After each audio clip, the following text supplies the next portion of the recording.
The cornerback position for the Indianapolis Colts underwent one of the biggest makeovers in the 2023 offseason. But can it stand up? Can it attack as well as it did even a couple years ago? With rookie cornerbacks all over the place and Kenny Moore II coming off of a down year, let's talk about it. Welcome to the Horseshoe Huddle Podcast presented by Fan Nation on SI.com, part of the Fans First Sports Network. My name is Andrew Moore, and I'm joined here, as always, with my fellow writer and co-host here at Horseshoe Huddle, Drake Wally. Drake, the cornerback position. This is one that I've been really excited to talk about just because there's been a lot of change to that group this offseason. Stephon Gilmore is not here. Isaiah Rodgers Sr. is not here. Brandon Faison is not here. The only one that remains, Kenny Moore, and an influx of rookies. So there's a lot of unknown with this group heading into this season. But first off, how are you doing, sir? How was your weekend? My weekend was really good. It just means it's one step closer to Colts training camp, and boy, this is without question the biggest question mark on the entire team. If we're talking about positional groups, there's none that's got a bigger question mark on them right now than this cornerback room, and it's literally because of what you said. There's unproven talents or very inexperienced players or rookies that are going to be really littering the field and getting starting snaps. And, it's going to be really awesome to kind of dive into these guys and give our expectations, question marks, and of course the impact that we feel like they'll give Indianapolis.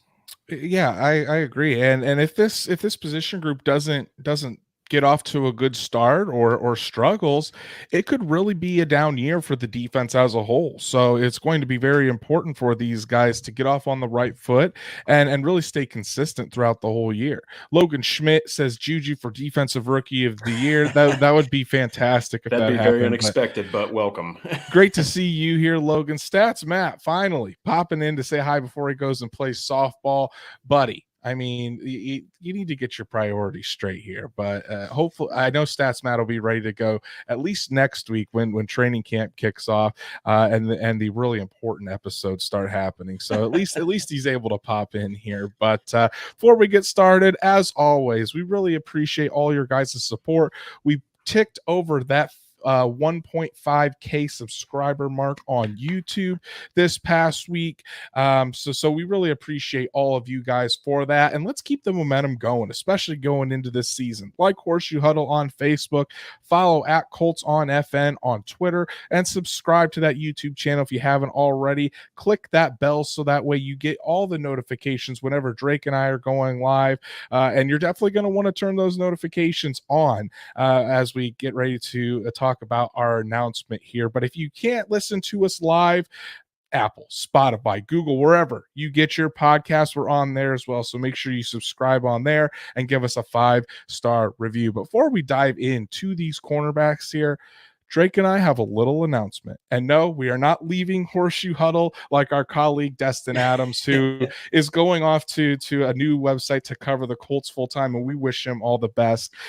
Great guy, hard worker. So Destin, you have two big fans in Drake and I. So continue all of your hard work and proud of your success. But no, Drake and I have been credentialed for training camp. So Drake and I will be there in Westfield for the Colts training camp this season. We'll be able to bring you live updates. We're going to be able to tell you what we see on the field.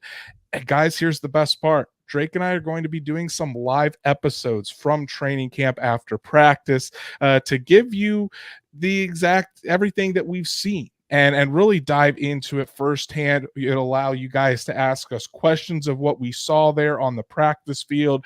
So those are going to be a lot of fun. And they could happen at all different times. So that's why you want to make sure to click that bell on YouTube so that way you're there and know whenever Drake and I go live so you can join us, get your questions in, and really hear the latest from Colts camp as all these intense practices go on. We'll obviously be telling you about Anthony Richardson every step of the way. Oh, yeah. So it's going to be a fun time. And personally, Drake, I always say this, how Drake is the hardest working man in Colts media, and I truly mean that. I'm really excited for Drake to be able to experience his first training camp as a credentialed media member. So it's going to be an exciting time for us here at the Horseshoe Huddle podcast.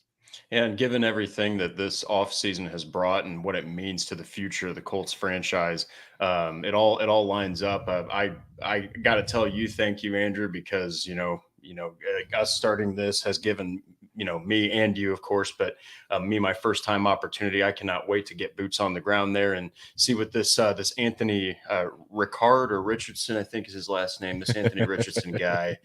Can't wait to see what he's all about and all these rookies and Shane Steichen. I'm all for it. I'm pumped. We're pumped, and we're ready to bring all of you guys the content from Westfield and Grand Park as the Colts get the season underway. I want to give a shout out to Spooks Hill Joe. He says that Darius Rush for Defensive Rookie of the Year.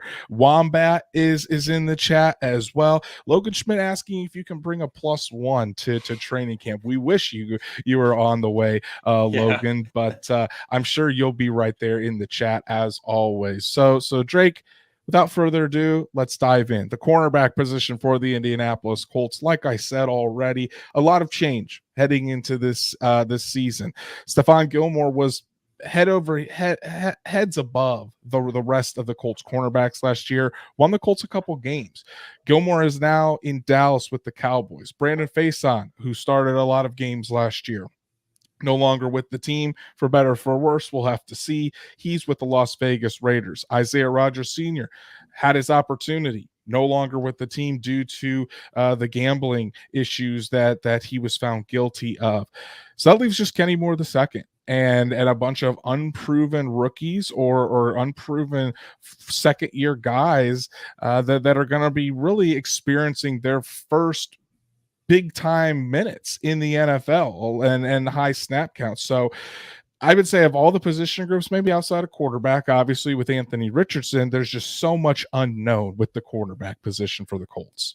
Yeah, and it's also a little bit interesting because obviously, and I know that we're not going to dive into it, but it was already going to be one of the youngest and most unknowns with Isaiah Rodgers Sr. in the mix. Okay. Now it is especially so because that just takes some guys like, your Jalen Joneses and your Darius Rushes, who we'll get to later, and it kind of pushes them up the chart, with the loss of Rodgers. So it's going to be a lot of fun to talk about these guys, but it's going to be even more fun to see them in training camp. And of course, once the regular season starts, that's going to be what I'm outside of quarterback. Like you said, that's where my eyes are going to be, is in that secondary. Yeah, absolutely. I think that's where a lot of us are going to be watching to see how these guys improve and how these guys are playing throughout training camp and throughout the preseason.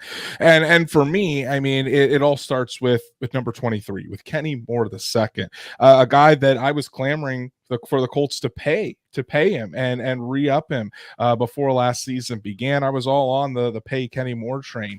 Then 2022 happened, and Kenny Moore really did not have a Kenny Moore type season. Did not have an interception last year, battled injuries throughout the season, and just did not seem like himself. Did not seem like the playmaking Kenny Moore that we had become accustomed to here in Indianapolis, and that hurt the Colts defense, and Kenny Moore, I think, took it really hard on himself as well. There wasn't a guarantee that Kenny Moore II was going to be back with the Colts this season. There were a lot of trade rumors surrounding him. Kenny Moore, the Colts decided to keep him, and he comes back in a contract year, trying to bounce back from what was a rough 2022 in the first year in Gus Bradley's system. So what are your expectations for Kenny Moore as he heads into 2023? I think he's I still think the guy's a great defender. I still think the guy is one of the smarter cornerbacks, especially. I mean, I think my expectations are he's going to definitely play mostly in the slot still. Mm-hmm. But I do think he's going to be leaned on more than ever, like a cornerback one. And it's not often that you talk about your cornerback one being in the slot. It just isn't. It's usually on the outside where those dominant receivers go. Not saying you can't, sneak a Tyreek Hill in the slot, but a lot of times those dominant receivers are on the outside. Well, Kenny Moore is going to be leaned on like a cornerback one in such a young room, where Dallas Flowers is really the only other proven veteran. I also expect him to bounce back. Okay, I think he's going to bounce back. It's his second year in a defense that he may not have been as familiar with as he thought he would be. You know, he goes from 2020 to having four picks and then four more interceptions and over 100 tackles to 65 tackles. Big plays getting let up, injuries, no interceptions, hardly any pass breakups.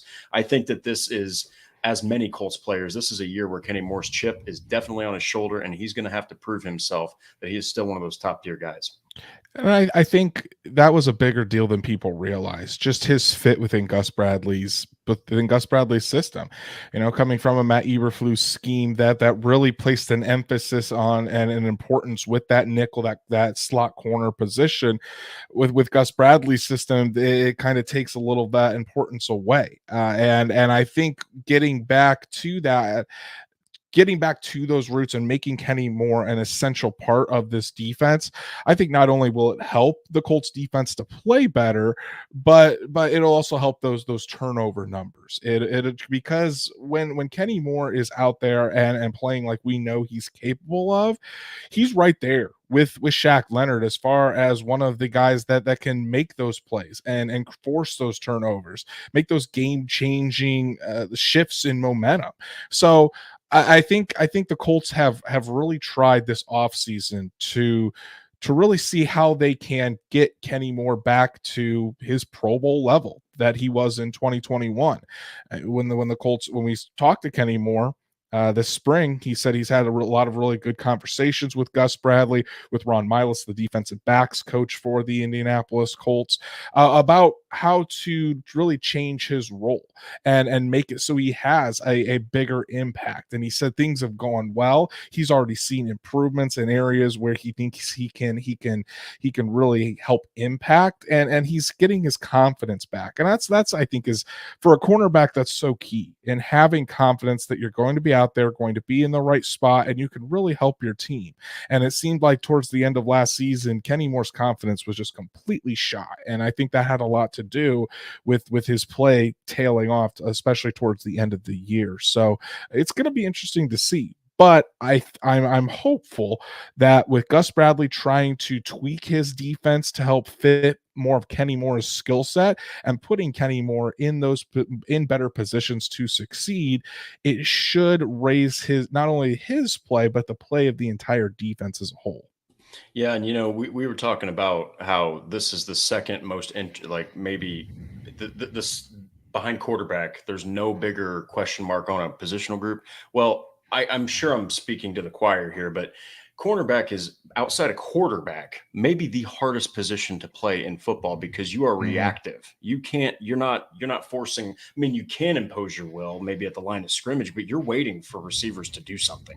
So when you start losing your confidence, you start getting hurt. You're not making plays. Balls are going over your head and it's ending up in the end zone. It can really take a toll on you, because then receivers are taking advantage of not just you being injured, but also your mental, your psyche, So I do, kind of like you said, I do think that, especially with Gus Bradley tailoring that defense, shows two things: that they really have a lot of faith in Kenny Moore, and two is that they really value him very, very high, that they're willing to change the defense to kind of fit his strengths, where he can get back to what he was in 20 and 21. Now, what are your big questions for Kenny Moore the second heading this year? Because it is a contract year for Kenny Moore, and I think he does need to step up his play if he wants to be back with the, or if he wants to get that contract that he's been desiring as one of the, getting up there as far as dollar amounts with the top nickel cornerbacks in the game. So what are the biggest question marks that you think he has to answer this season? I mean, really, outside of his rookie year and last year, he's played pretty solid. I think that it's, the two questions I have are: was he better because he was a product of Matt Eberflus's defense? You have to ask that question, because he was lights out in that defense. And number two is very simple: can he stay healthy? Because that's the biggest thing. If he's not out there on the field, you have to take safeties and put them in at corner like Julian Blackmon, or you have to move Dallas Flowers, who, may not have been as ready, into the cornerback position. And you could see that Kenny Moore was missed out there on the field at times. So I think those are the two questions. Maybe a third one is, can he get back to square one with his mentality? Can he get that confidence back? Can he get that swagger back, where he's smiling, dancing out there, making plays and stuff? That's the best version of Kenny Moore, and that's what he needs to get back to succeed at his position. Yeah, I would agree. And I think for me the biggest question is, can he get back to that Pro Bowl form, or have we already seen the best of Kenny Moore in a Colts uniform? Because if we have, then I think that there's a even bigger cause for concern with this group. But if Gus Bradley can get him into positions where he feels more comfortable, and the Colts feel like and that he can make plays on a regular basis, then yeah, I think Kenny Moore can have a really good season, and I think the Colts would be interested in bringing Kenny Moore back on another deal. It's just going to be, it's kind of just that wait and see approach, because this year is going to be so important, not only for him if he wants to come back to the Colts, but just for his market in general. Because if he doesn't go out there and play well, I mean, the market for the other teams isn't going to be great either. I mean, he could be looking at 1 year deals, ranging between like $5 to $6 million, instead of going out and getting uh, 12, 14, $15 million a year at the cornerback position. So it's going to be very interesting to see how Kenny Moore can do that. And then my other thing is, I know Kenny Moore has become more of a leader in the locker room. I think there's even more onus on that now. He be that leader of the secondary. He's more of a quiet guy usually, but you've got rookies in Juju, Brents, Darius Rush, Jalen Jones, just to name three of those. Not to mention the undrafted guys that are coming in here for camp. Kenny Moore's got to step up and be that veteran in that locker room. In that cornerback room. Stephon Gilmore's not there anymore. So it's on Kenny Moore to really step up his game and step up his leadership as well, to try to keep this group together and keep learning as the season goes along. Well, and he's been on the team. It's hard to believe this. He's 27, he's not like 33, 34 years old. He's 27 years old, and he is being looked at like a 10-year veteran right now by these rookies, by these young guys. He's been with the Colts for 6 seasons, so he knows this organization. Not long ago, like you were talking about, the people were talking about, who's a good fit for Kenny Moore? Chicago, the Chicago Bears, because they were talking about Matt Eberflus is over there. Well, Indianapolis clearly had a plan. They clearly believe that Kenny Moore can bounce back, just like they believe Shaq Leonard can bounce back. And it is going to be detrimental because it's a pretty steep drop off. We don't know what Rusher, Brents, or Jones are going to do yet, or even Dallas Flowers for that matter. So it's a huge drop off after Kenny Moore on that depth chart. So it's of the utmost importance that he gets back to square one, because it is going to, I believe, if he negatively starts playing kind of like last year, it could affect the rest of the guys in the cornerback room, honestly. Right. Now, as we get into this season, obviously, I think Kenny Moore the second is going to have one of the biggest impacts on the entire team for his position group. So what do you think his impact is going to be for Kenny Moore? And I'll kind of add this as a bonus question here. Do you think this is the last season Kenny Moore is in a Colts uniform? Oh, I did not expect that. I think the impacts are pretty straightforward. He's going to force quarterbacks to go deep and go outside with passes. I think that he is going to continue to be a great slot corner. He's going to bounce back. I think he's going to remain the primary playmaker in the cornerback room without question. I think he's going to be one of the biggest presences in the defensive back room, in the locker room, maybe even just the locker room period. And does he? I'll put it this way: if he has a mediocre season, not even last year bad, but if he has a mediocre season, I don't expect him to return. I will say, though, if he goes out there, gets 3 interceptions, 4 interceptions, he kind of looks even a little bit more like his old self. I think Indianapolis is going to give him a deal. I think they're going to keep him there because these other cornerbacks are on rookie deals. They're going to be there too, and you want veteran leadership. And right now, the best one they have, and he's a good corner too. I'm not saying he's just the only guy, but right now, Kenny Moore's the guy. So I think they're going to keep him, and they're going to look for every excuse to give him a chance to re-sign him and give him a new deal. Yeah, I think it's all going to be predicated on how he plays. I know the Colts really like Kenny Moore, the person. He's great in the community, obviously, great locker room guy. But I think if Kenny Moore wants to get the type of deal that he thinks he deserves, and to be considered as being paid among the top cornerbacks in the NFL, the top slot cornerbacks in the NFL, he's got to go out there and play at that Pro Bowl level once again. I think if he has another season in 2023 like he had in 2022, I don't think Kenny Moore is back with this team. I think if he is back with this team, he's going to have to take a cheap 1-year deal, and unless he goes out there and proves that he can still be that impactful player. The Colts are having a youth movement at the cornerback position, and there's a lot of guys hungry to go in there and take that. So I think he is going to have a really good impact as a leader. I think he will step up into that role, and I think he's going to really be beneficial for these rookie cornerbacks coming in.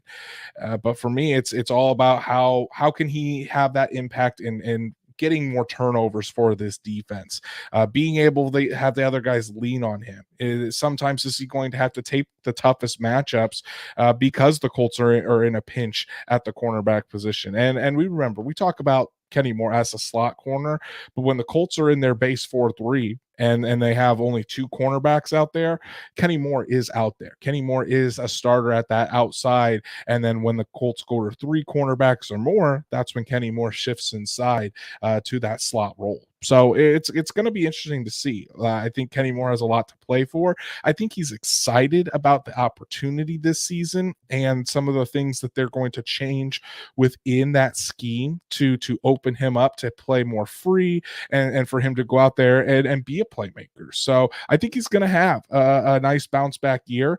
But will it be enough for the Colts to re-sign him? That's, I think, going to ultimately be the question. And if it is enough, then I think we have seen a pretty stellar year and a nice rebound from Kenny Moore II.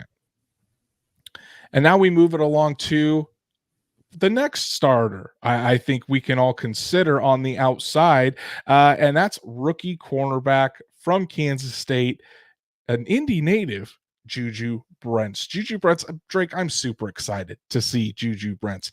Tall, long, athletic cornerback that I think has a lot of potential in this Gus Bradley scheme, because it's exactly the type of cornerback that Gus Bradley likes to have in his system, and we've seen him have success with these types of cornerbacks, the big Richard Shermans, the Jalen Ramseys. Could Juju Brents be that next big athletic cornerback in the Gus Bradley system to make another Pro Bowl? We're going to have to wait and see. But what are your expectations for the rookie this year, as he likely will be one of these starters on the outside from day one?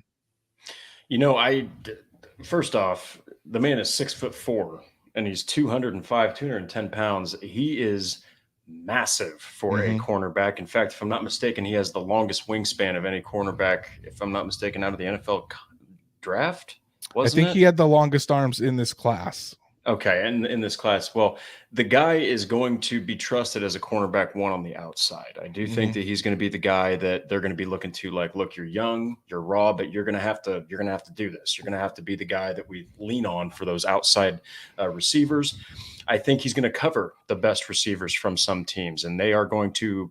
He's got a target painted on his back, whether he knows it or not. It's there, and I think that he's both going to make huge plays, awesome plays, but he's also going to make mistakes as he adjusts to the speed of the NFL, because there's going to be some guys that are going to give him problems. He's not the fastest corner, but rest assured, he knows his strengths. Gus Bradley knows his strengths, and he's a perfect fit for Gus Bradley's zone scheme too. Yeah, he's not the fastest cornerback out there, but because he's so big and so long, he's got those long strides that help him stick with almost any wide receiver out there. But he's still a 4.4 guy. Okay, so he still has plenty of speed to go with his insane leaping ability, his long arms.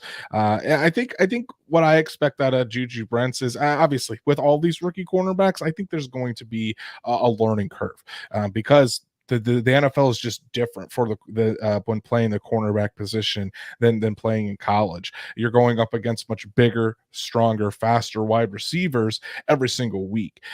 But I think that again, this is why Juju Brents fits so well at Gus Bradley's scheme. It's because of the man match scheme. The Colts want to start playing a little bit more press coverage. Juju Brents can be physical at the line of scrimmage, but again, he's not going to follow that number 1 wide receiver all over the field. Okay, he's going to have his side of the field, and then after they get out of that press coverage, he can play a little bit of off man coverage on that guy, kind of sit back in the zone, read the quarterback's eyes. That's something that he excelled at in college, and I think he's going to be really solid in helping against the run as well.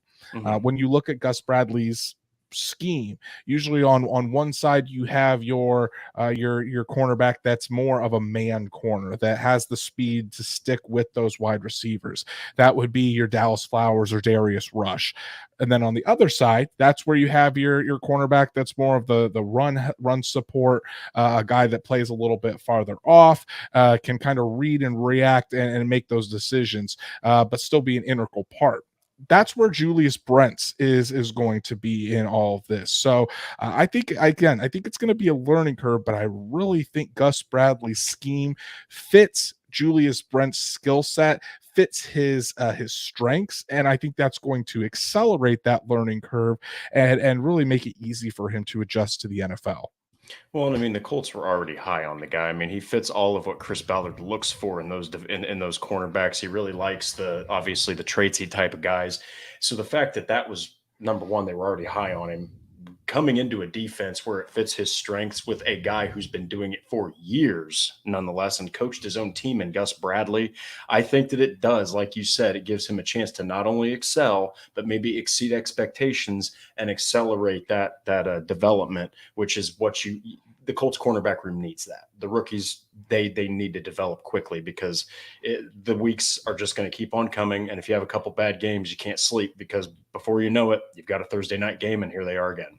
Right. And I think again, just like with all these rookies, just like how we've been preaching about Anthony Richardson, we do need to tamper expectations for Juju Brents. I don't think he's going to go out there and immediately be Jalen Ramsey from day one. And I think this kind of leads into what my biggest question mark is.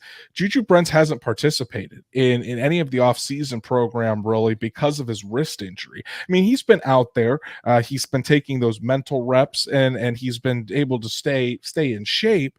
But because of that wrist injury, had surgery on his wrist during the pre-draft process, he hasn't been able to get really any on-field live 7-on-7, 11-on-11 reps. So because of that, is that going to set him back? Is he already kind of trying to play catch up once we start camp here next week?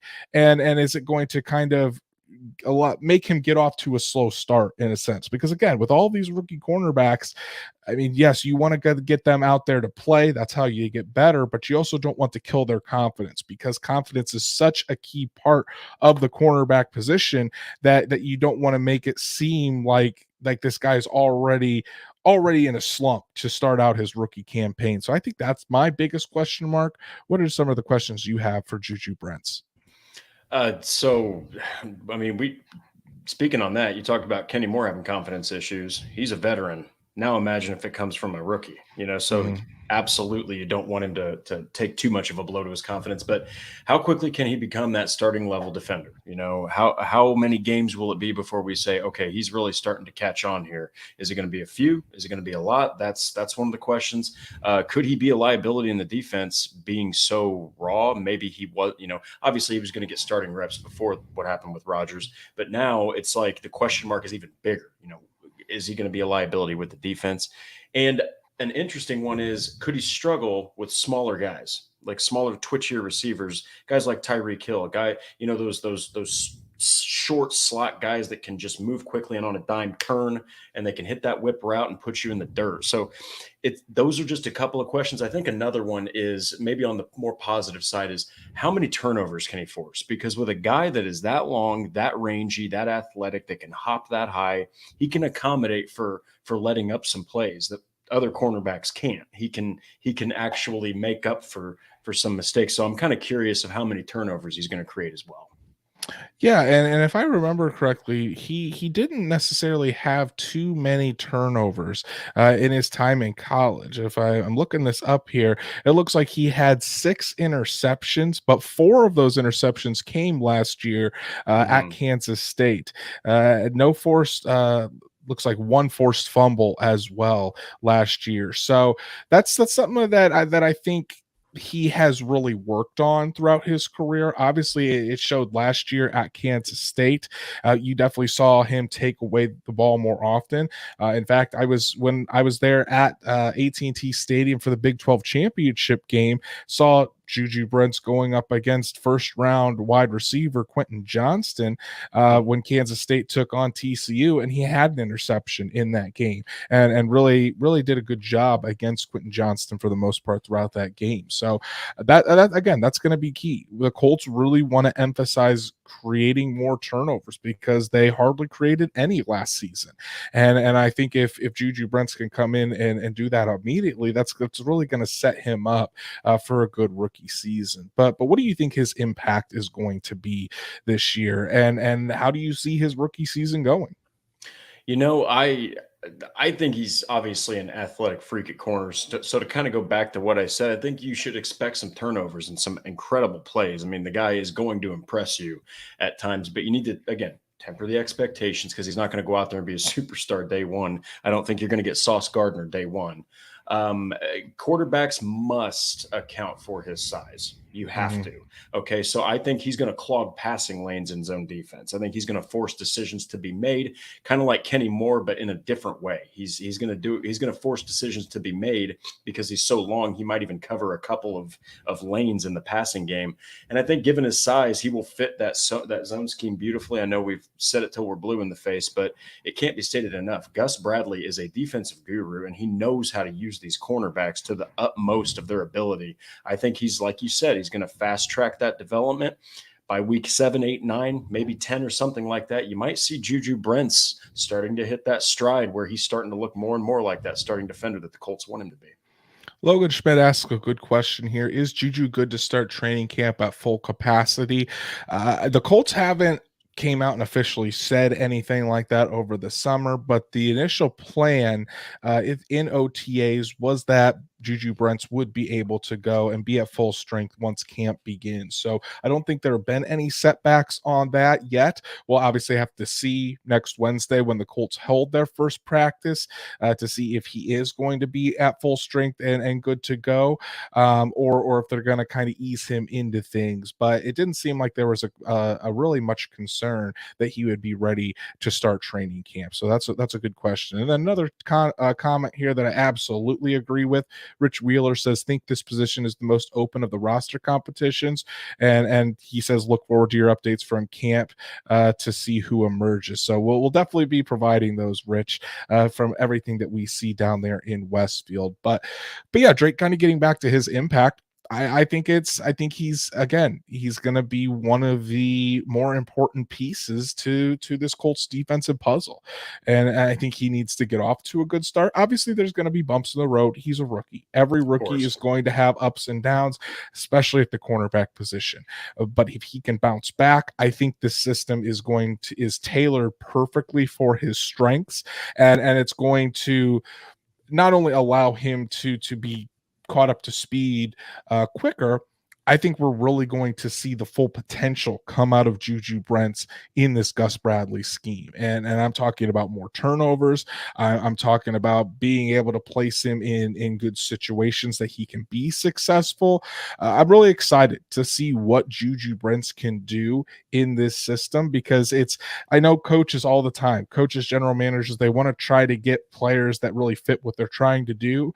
I mean, it's harder. It's almost hard, it's almost impossible to get the perfect player for a scheme, and I think Juju Brents is the perfect player for the Gus Bradley scheme at the cornerback position. So it's going to be really fun to watch. But the biggest, I think, maybe we talk about big question marks, maybe the biggest question mark for this cornerback group is who's going to be the other starter on the outside when Kenny Moore slides into the slot. We all assumed it was going to be Isaiah Rodgers Sr. That's now out the door. It looks like that competition is going to come down to Dallas Flowers, a second-year cornerback out of Pittsburgh State, who was mainly the Colts kick returner last season, and rookie fifth-round pick Darius Rush out of South Carolina. That is going to be one of the best position battles to watch in training camp. Drake, rather than let's talk about the expectations for each player, How do you expect that battle to go? What do you expect to kind of see out of those two players throughout camp and through that position battle? They're both built pretty similar. They're both about 6'1" or 6'2" and about 195 pounds. I think it's going to be closer than some are thinking, because Dallas Flowers wants to prove that he can do more than just return kicks. And look, he's a dang good kick returner. Okay, so he's got all the athleticism, all the tools to be that next cornerback 3. I think that Darius Rush, though, man, he is something interesting. That's a guy that truly fell in the draft. I think that the way he plays the ball is absolutely perfect for what the Colts are trying to do. He's more of that ball hawking style, whereas Flowers is more of the follow your hip type style. So they have different ways to approach coverage. But man, I think Flowers will likely have the veteran edge. And by veteran, I mean, what, by a year? It's not by much, but he's going to have that veteran edge. It just shows how young this cornerback room is. But Rush potentially, has more to offer, and I think has the higher ceiling. I think this is a guy that in a couple of years could really be making a statement on defense, but it's going to be so close. It's going to be a close battle. And, can Flowers take the starting spot away? Can he run away with it? Or is Darius Rush going to upend him and put him in the cornerback 4 position and keep him mostly in kick returning? Yeah, and this is kind of a question I want the chat. I want to see what you guys are thinking as well. Who do you think is going to win this position battle between Dallas Flowers and Darius Rush? So go ahead and get your thoughts in the chat, and if you want yours featured, go ahead and throw a super chat in there. We'll make sure to get that up. But Drake, this is just going to be so fun to watch. Dallas Flowers led the NFL in kickoff return yards last year as a rookie, so he's an explosive player. I really like how you said he was more of the guy that was kind of like stay at your hip, and Darius Rush is more of the ball hawking type player. I finished up my rookie files piece on Darius Rush last week, and this is a kid that, incredible athleticism, played everywhere on the defense. He played quarterback, wide receiver. He was a kicker, a punter, cornerback, obviously. Played everywhere. Running back, I think he was up to like 7 different positions. So, and he started out as a wide receiver at South Carolina, switched to cornerback, and he's continually gotten better each season. So he's still really raw in his development, but I would not be surprised if at the end of all of this, you may even see a rotation at that position, like we kind of saw last year with Brandon Faison and Isaiah Rodgers Sr., where it would either depend on the game, depend on the matchup, who was out there, depended on who had the hot hand. We could see that as well with Dallas Flowers and Darius Rush, depending on which wide receiver they're going up against, what does the defense need, who's playing well at the time. So this may be a kind of a co-starter situation even. And I think in order for one of those guys to really take over and take that position as the full-time starter without a rotation, I think they're going to really have to impress and prove themselves. So it's either going to have to be Dallas Flowers or Darius Rush going out there and proving that they are just top notch over the next person. I'm not doing very well tonight with my analogies, but I think you get the point. They're going to have to prove it. They're going to have to prove that they deserve to be that full-time starter rather than a combination or as a rotation piece. I really liked what you said there about there could be a chance that you see both of them out there, because the Colts, they're evaluating. This season is going to be an evaluation of what they have for years to come. Even Dallas Flowers is still he's super young. So I wouldn't be surprised at all if they are both out there equal time, even. Like if you literally like split the snaps after a game, I wouldn't be surprised at all if they're pretty close. And then as the season goes along, you might see one start to kind of hedge the other. You know what I mean? Like who's the guy that's done better through weeks, 1 through 5. All right, well, week 6, Darius Rush is going to get a little bit more playing time. Is it Dallas Flowers? This is totally it's different than what the Colts have dealt with in years. Okay. They've got a defense that's so young and raw that they have to use the regular season to evaluate them. Okay. And you have to kind of like they've been talking about, it's not now they're playing, they drafted these guys for 25, 26, 27 for these years down the road. So look for them to experiment a little bit with these two. Like, who's going to play where? You're going to see, I think, a nice, healthy balance of both Dallas Flowers and Darius Rush, if I had to make a prediction. And I think it's going to be really, really fun to watch too. The competition brings out the best in these guys, and that's going to be something that we can watch kind of flourish all throughout the season. So, with this battle, what are your biggest question marks that you have for each one of these guys, for Flowers and Rush? So for Flowers, it's, what kind of a cornerback is he? Because we've only seen him really return kicks. We saw a very tiny, itsy bitsy sample size.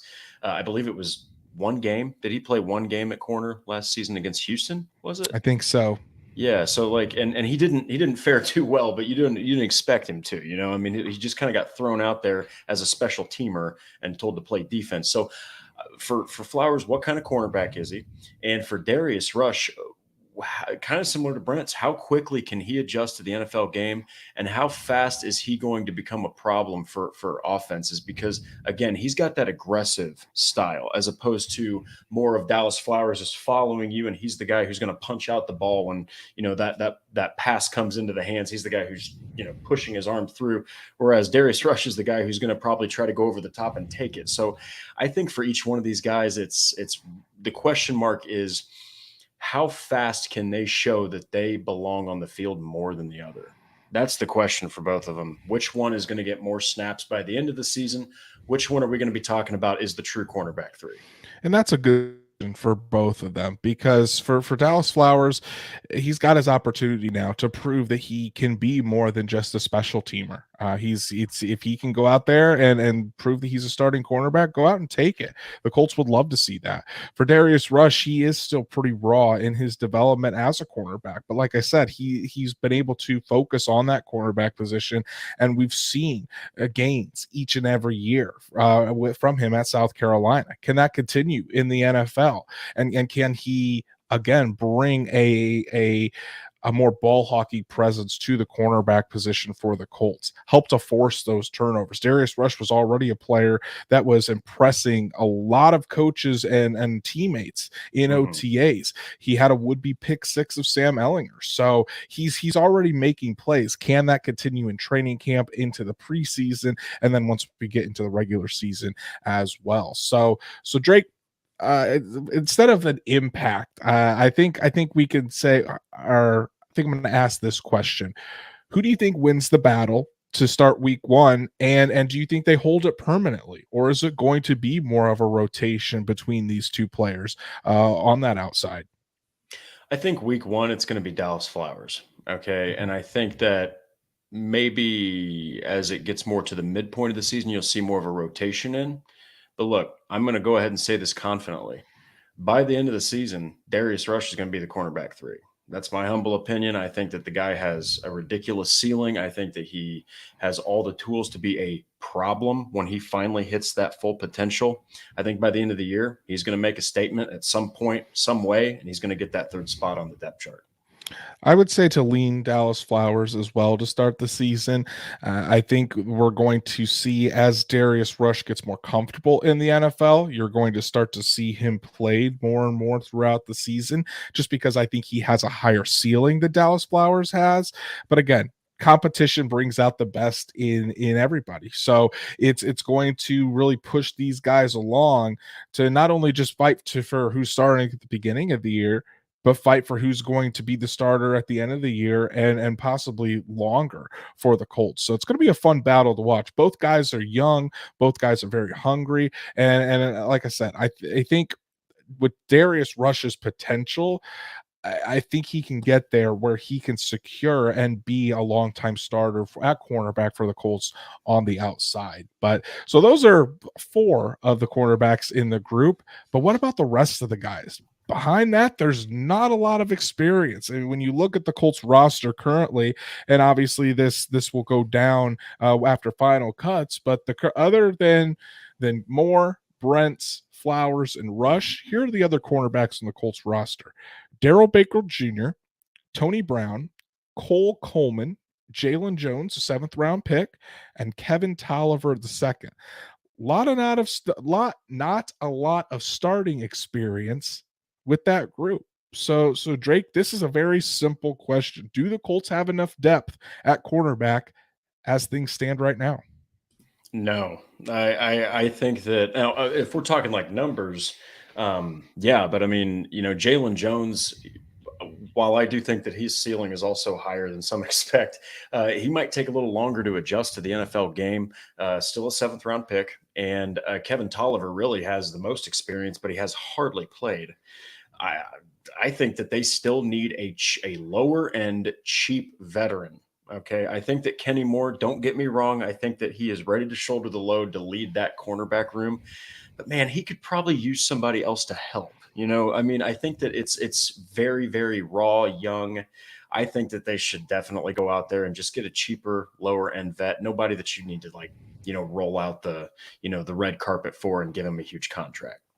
There's still plenty of cornerbacks out there on the open market There that are. would come in, and not only either if you're looking for somebody to start on the outside opposite of Juju Brents, they could probably do that. Or if you're looking for someone just to add depth and veteran leadership to this group, I think there's options there as well.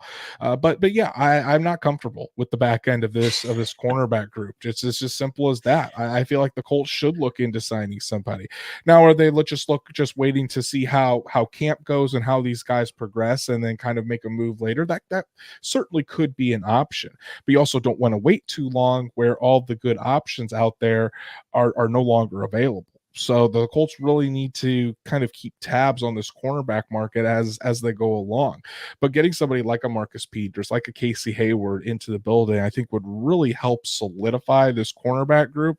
Otherwise, you're again betting on a lot of unproven talent, and that's just something that isn't going to be probably very comfortable for this Colts defense moving forward. But Drake will hopefully we're talking about a signing throughout camp. But if that doesn't happen, this is your cornerback group for the Indianapolis Colts. So as we wrap up this evening, go ahead and predict the depth chart for the Colts cornerbacks in 2023.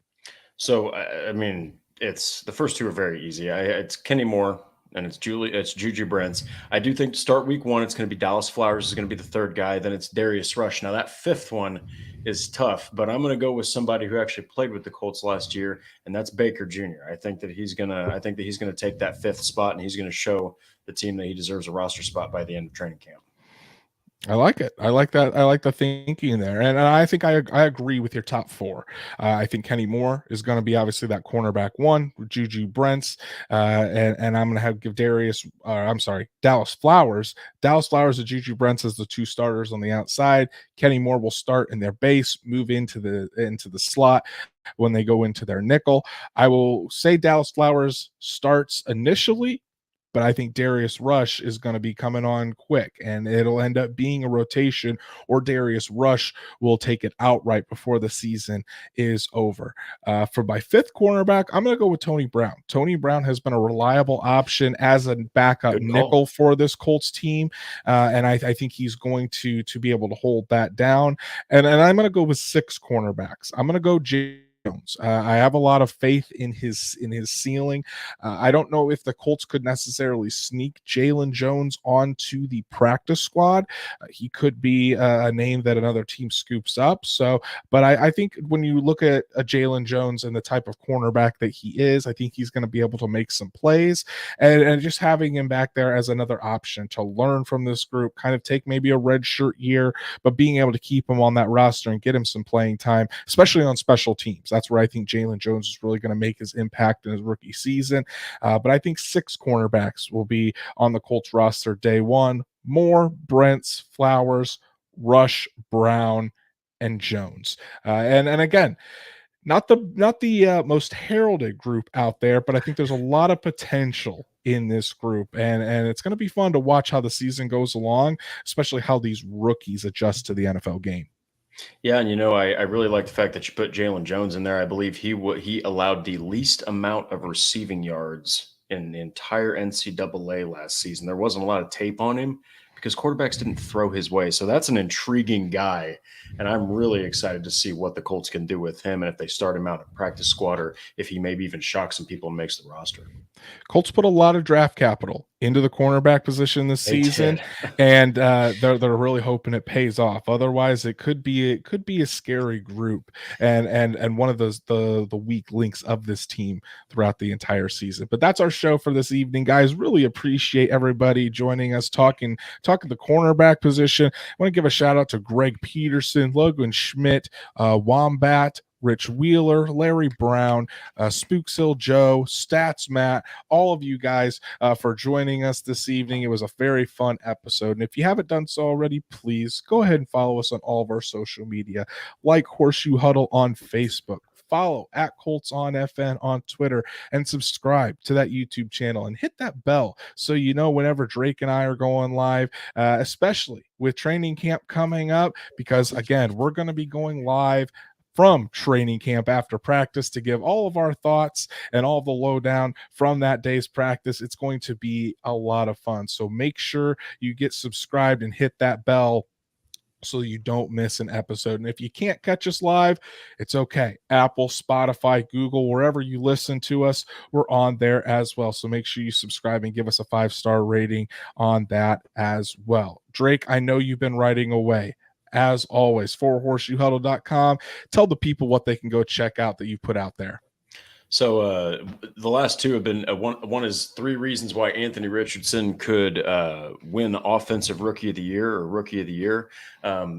It's a lower end possibility, but still a possibility nonetheless. And the newest one that just released today is how the Colts defensive front could be dominant. And I actually reference Philadelphia's defensive front last year with 4 guys over 10 plus sacks, by the way, 3 of which had never been over 10 sacks before. So you don't need a super dominant pass rusher to have a dominant front.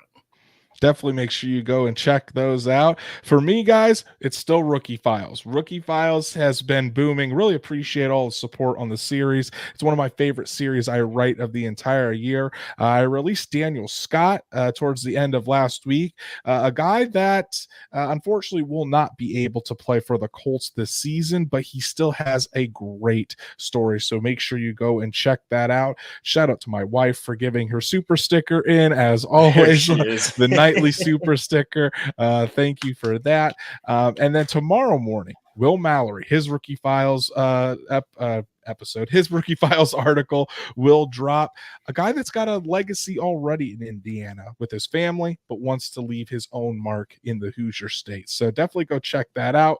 You can follow Drake at DWalsterDrake on Twitter. You can follow me at Andrew Moore NFL, and we will be back Thursday night to wrap up our positional previews with the safety position. Julian Blackman, Rodney Thomas II, Nick Cross. We're going to talk about them all. So make sure you tune in Thursday night at 7 p.m. Eastern. But until then, everybody, enjoy your week.